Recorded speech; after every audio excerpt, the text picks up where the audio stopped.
December 22, 1944. General Heinrich von Luttwitz stood surveying his command post, situated south of the town of Bastogne. A map lay before him, its contours met with his evident satisfaction.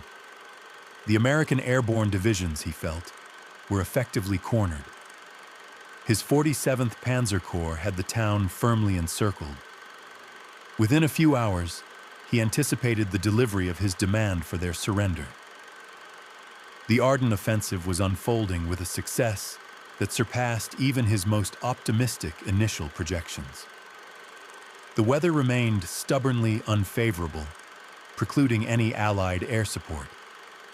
All aspects of the operation were proceeding precisely according to the meticulously laid plans.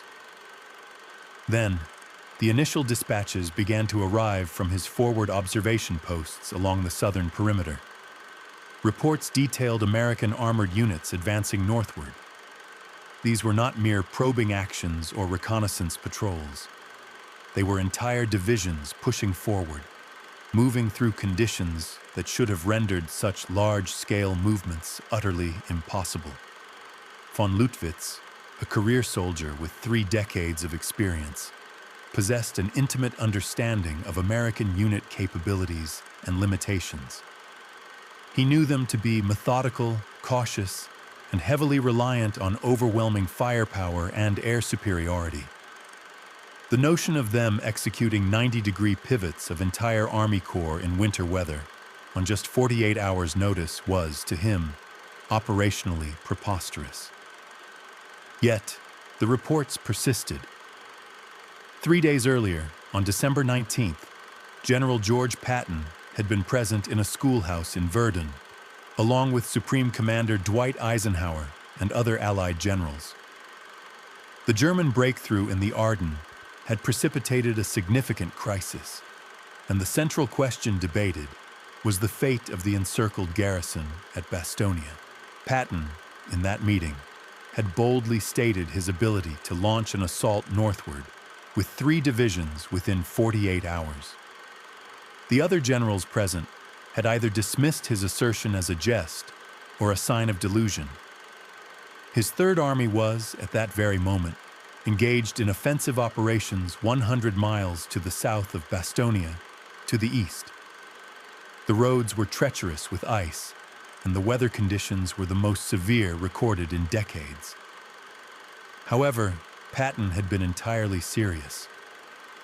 On December 20th, as von Luttwitz was meticulously tightening his grip around Bastogne, Patton's staff was orchestrating one of the war's most intricate military maneuvers.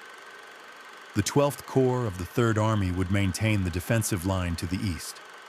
The Third Corps, however, was tasked with disengaging from ongoing combat, executing a 90-degree turn northward and driving directly towards Bastogne.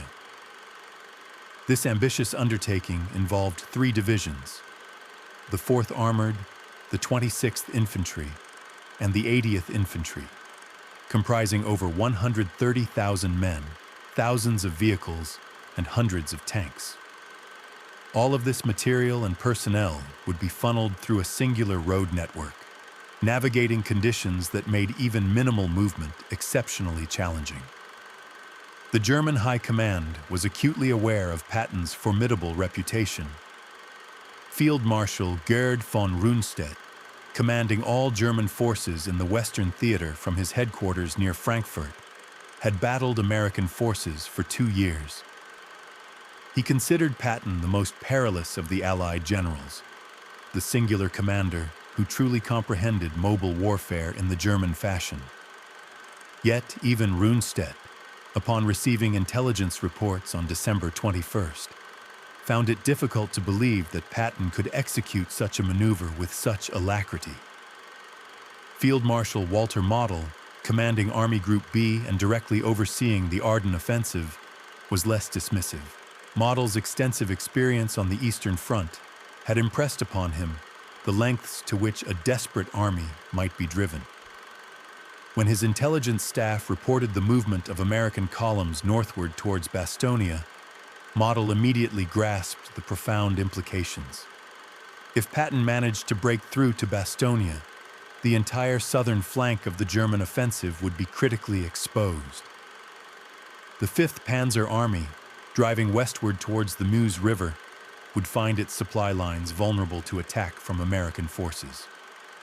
Consequently, Model issued urgent orders to General Hasso von Manteuffel. Hold Bastogne. Halt the American relief force. The success of the entire offensive may hinge on this. General Hasso von Manteuffel commanded the 5th Panzer Army, the spearhead of the Ardennes offensive. A man of slight build and intense demeanor, he had risen through sheer competence rather than patronage. Manteuffel was regarded as one of Germany's preeminent masters of armored warfare. On December 21st, he confronted an ostensibly insurmountable dilemma.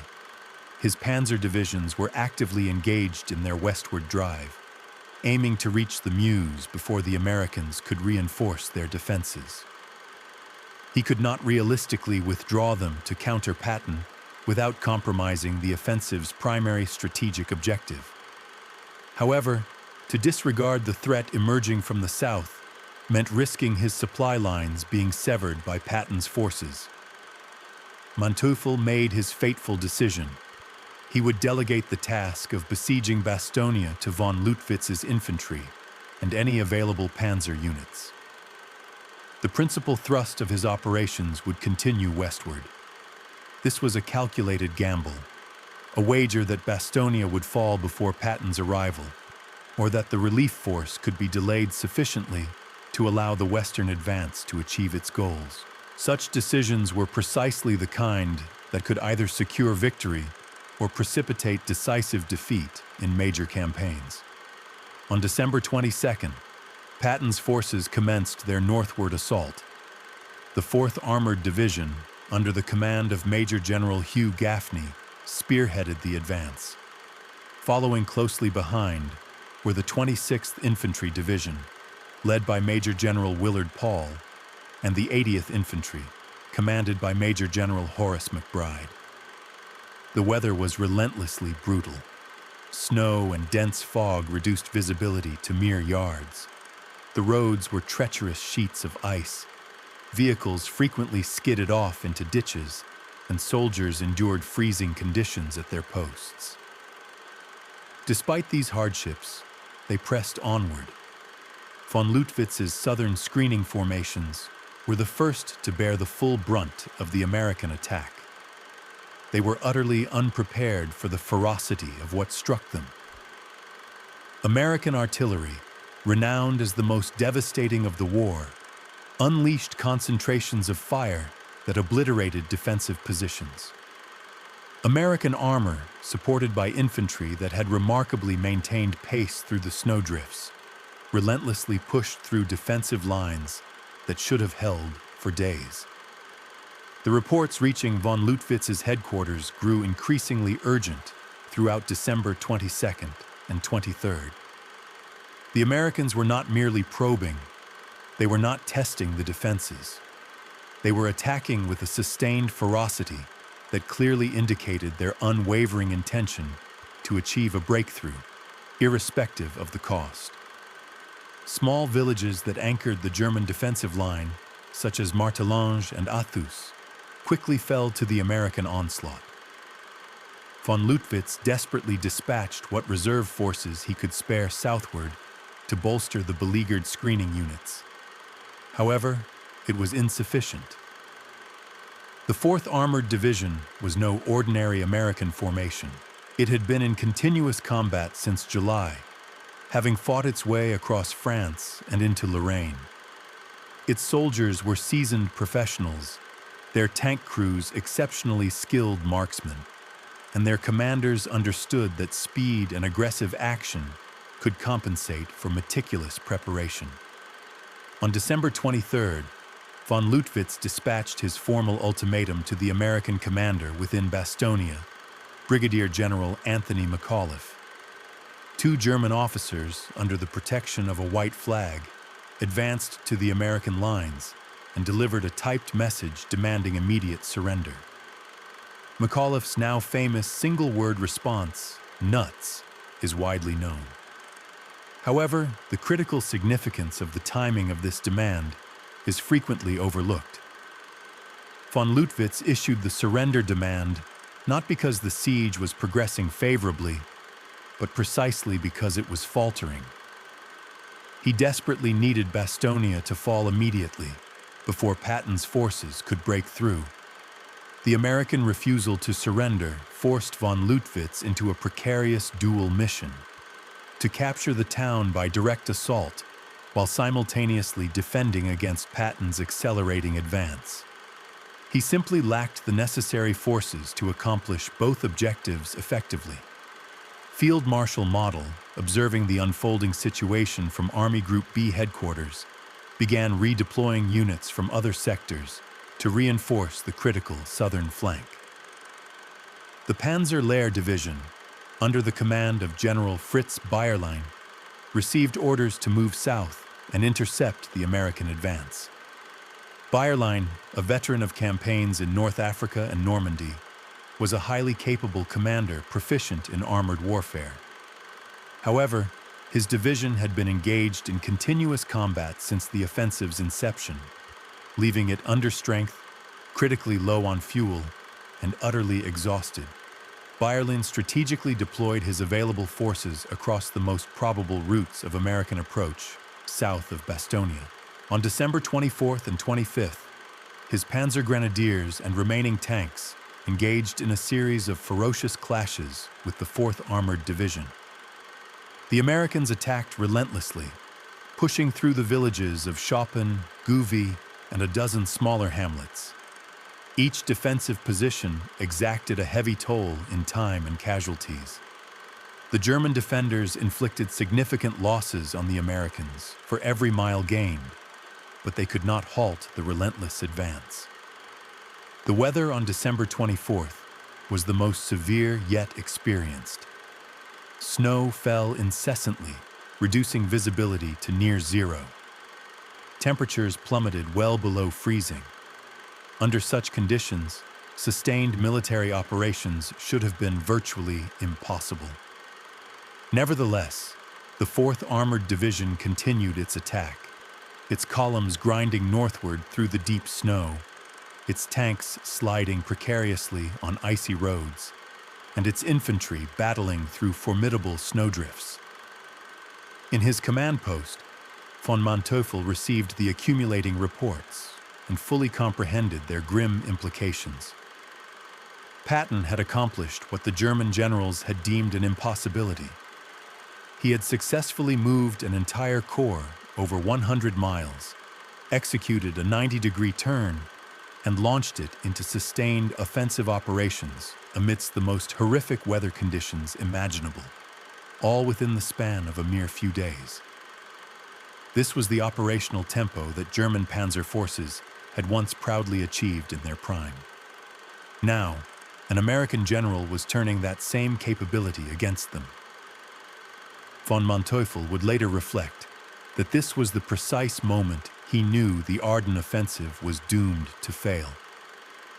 It was not due to any single tactical defeat, but rather because the Americans had demonstrated an operational capacity that the German High Command had erroneously believed them incapable of possessing. If the Americans could execute such complex maneuvers, they could indeed react to German initiatives with a speed that far outpaced German strategic planning assumptions. The entire operational calculus of the offensive had been predicated on assumptions that Patton had just conclusively disproven. On December 26th, elements of the 37th Tank Battalion, belonging to the 4th Armored Division, breached the German lines at Assenois, a small village located 4 miles southwest of Bastogne. Lieutenant Charles Bogus, commanding a platoon of Sherman tanks, led this decisive breakthrough. His tanks smashed through the German defenses, traversed the final stretch of road, and established contact with the beleaguered American paratroopers on Bastogne's perimeter.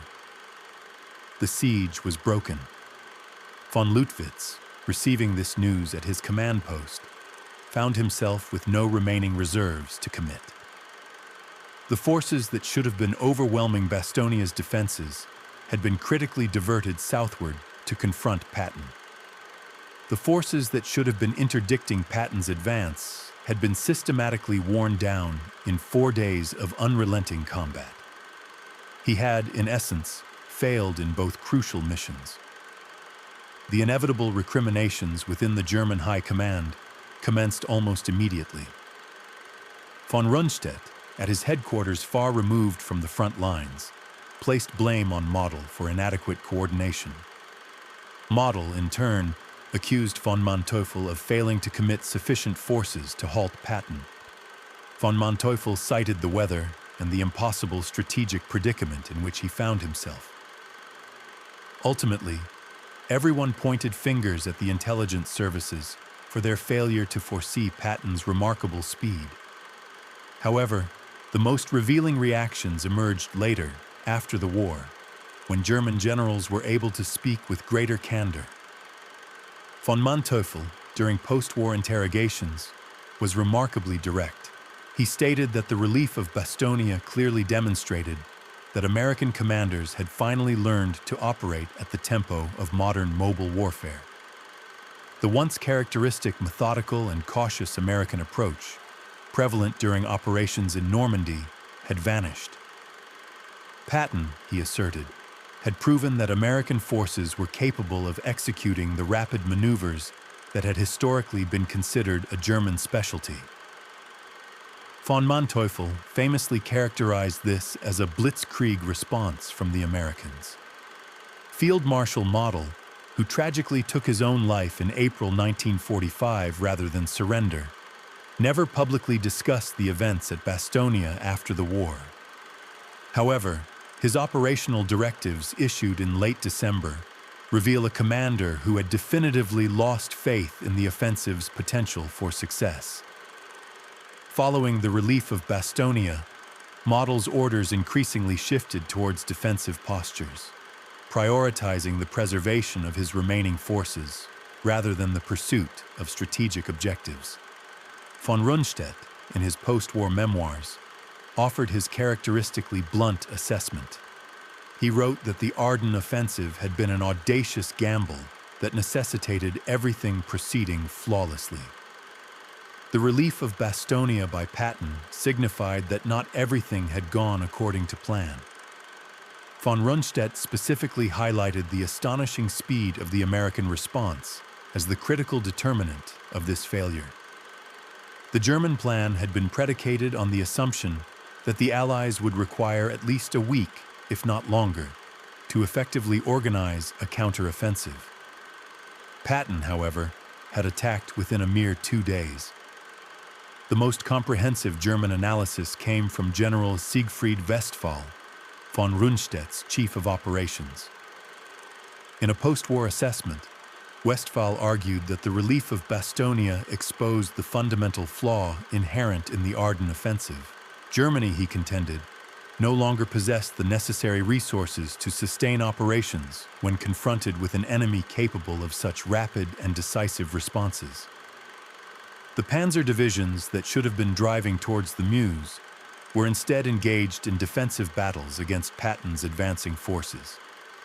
The fuel that should have propelled the westward advance was being consumed in the fierce fighting around Bastogne. The strategic initiative, the very essence of mobile warfare, had irrevocably shifted to the Americans. Westphal also noted, a sentiment echoed by many other German officers, that the relief of Bastogne had a psychological impact extending beyond the purely tactical or operational. It profoundly affected German morale at the highest command levels. The Ardennes offensive had been presented to the German military as a resurgence of the glorious days of 1940, when German armor had effortlessly sliced through Allied defenses and achieved victory in mere weeks. Bastogne demonstrated unequivocally that those days were long gone. The Americans, it seemed, could now inflict upon Germany what Germany had once inflicted upon its adversaries. General Fritz Bayerlein, whose Panzer Lehr Division had fought valiantly to impede Patton's advance, expressed considerable bitterness in his post-war statements. He asserted that his division had been sacrificed in an utterly impossible mission. He had been ordered to halt an entire American corps with a single depleted division. When he inevitably failed, he was subsequently blamed for that failure. However, Bayerland's ire was directed not at the Americans, but at the German High Command. He argued that the relief of Bastogne proved that Germany's military leadership had become completely detached from reality. They were planning operations as if it were still 1941, when Germany held a decisive advantage in mobility, coordination, and operational tempo. By late 1944, it was the Americans who possessed all those advantages. The operational statistics lend considerable support to Westphal's assessment. Patton's Third Army successfully moved over 130,000 men and all their accompanying equipment approximately 100 miles under adverse winter conditions, and then immediately launched them into sustained offensive operations. The entire maneuver, from the issuance of the initial orders to the successful relief of Bastogne, took a mere 7 days. By stark contrast, when the Germans executed their renowned encirclement at Kiev in 1941, under far more favorable conditions, the maneuver had required 2 full weeks. In essence, the Germans had been out-Germaned. There exists a poignant photograph, taken in late December 1944, that vividly captures something of the profound despondency felt by the German generals. It depicts Field Marshal Model at his headquarters, intently studying a map of the Ardennes. His face appears drawn, his eyes hollow and weary. He resembles a man who has just come to the devastating realization that he is losing the war. This photograph was taken on December 27th, the day after Bastogne was relieved. By that point, Model understood with certainty that the offensive had failed. The only remaining question was how much of his army he could salvage during the inevitable retreat. Von Leutwitz, the corps commander who had so meticulously besieged Bastogne, offered a more philosophical perspective in his post-war reflections. He stated that military history is replete with pivotal moments where one side achieves something the other side deems impossible, and these moments invariably decide the outcome of campaigns. Patton's relief of Bastogne, he contended, was precisely such a moment. Von Leutwitz had reasonably assumed that the Americans would require at least a week to organize a relief force. This assumption had been entirely justifiable based on the Americans' previous operational performance. However, Patton was not a conventional or predictable general. He was a commander who understood that in the realm of mobile warfare, sheer speed often carries far greater strategic value than perfect preparation. Von Leutwitz also remarked on another crucial aspect that sheds light on the German perspective. He noted that the relief of Bastogne was not solely a testament to Patton's individual brilliance or the performance of the Third Army. It fundamentally revealed the overwhelming American industrial and organizational capacity. Only an army possessing such immense resources could even contemplate executing such a complex maneuver.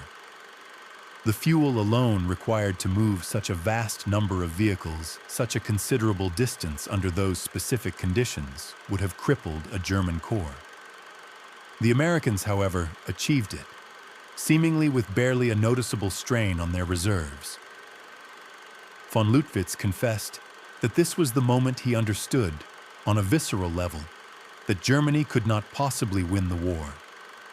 The Americans possessed such an extraordinary abundance of material wealth that they could undertake operations that were simply operationally impossible for Germany.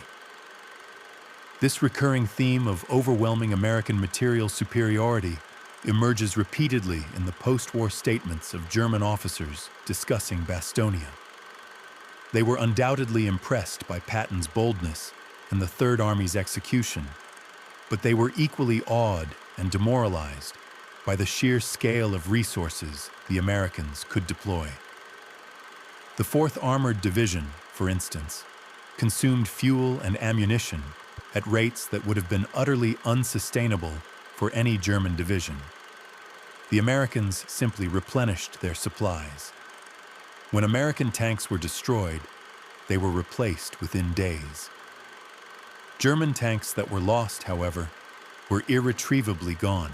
General von Manteuffel, in a post-war interview, was asked what he had learned from the Battle of the Bulge.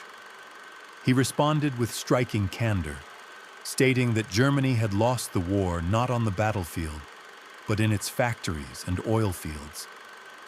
Patton's relief of Bastogne was rendered possible not because American soldiers were inherently superior to their German counterparts, but because American industry possessed the capacity to sustain operations that German industry could not remotely match. Von Manteuffel asserted that this was the true, albeit tragically late, lesson of Bastogne. The relief of Bastogne had immediate tactical repercussions. The German offensive, which had ambitiously aimed to split the Allied armies and capture the vital port of Antwerp, ground to an abrupt halt. Without control of Bastogne, the crucial road network necessary to supply the westward advance became heavily contested. German units that should have been pushing relentlessly towards the Meuse were instead forced into defensive engagements, desperately holding their positions against Patton's relentless and continuous assaults from the south. By early January, the German forces were in full retreat. However, the psychological impact on the German command was arguably more significant than the immediate tactical consequences. The Ardennes offensive had represented Hitler's final desperate gamble, a last-ditch attempt to fundamentally alter the course of the war in the West. It had necessitated stripping crucial reserves from the Eastern Front, hoarding precious fuel and ammunition, and committing Germany's final mobile reserves. When this ambitious undertaking failed, there was simply nothing left to attempt. The German generals who had opposed the offensive from its inception, including von Rundstedt and Model, felt a grim vindication, yet derived no satisfaction from being proven correct. They had recognized the offensive as a desperate gamble and had argued for a more limited, achievable operation. Hitler, however, had overridden their counsel. Now they were forced to witness the destruction of forces that could have potentially defended Germany's borders, expended in a failed offensive. Von Rundstedt, in a conversation with American interrogators after the war, was asked for his thoughts upon learning that Bastogne had been relieved. He responded that he believed the war was effectively over, not immediately, but inevitably. Germany might continue to fight for several more months, but the ultimate outcome was no longer in doubt. When an army fails to achieve its objectives, even when it achieves strategic surprise and initial success, it relinquishes any viable path to ultimate victory. The junior German officers who fought so fiercely around Bastogne held a different perspective. Their concerns were less focused on grand strategy and more on immediate survival. However, their accounts consistently revealed the same underlying theme: profound shock at the demonstrated capabilities of the Americans. Lieutenant Colonel Rudolf von Wietinghoff, a battalion commander within the Panzer Lehr Division, documented his experiences in his diary. He described the American artillery fire as unlike anything he had previously encountered, even on the brutal Eastern Front. He characterized American armored tactics as both aggressive and highly skilled. He also noted the American infantry as being exceptionally well-equipped and fiercely determined. What becomes abundantly clear in von Wietinghoff's account is his profound surprise. He had been led to believe by his superiors that American troops were inherently soft, that they relied solely on overwhelming firepower because they lacked the courage for close combat, and that they excelled at defense but were poor at offensive operations. Every aspect of his experience around Bastogne directly contradicted these ingrained assumptions. The Americans attacked with remarkable skill and unwavering determination.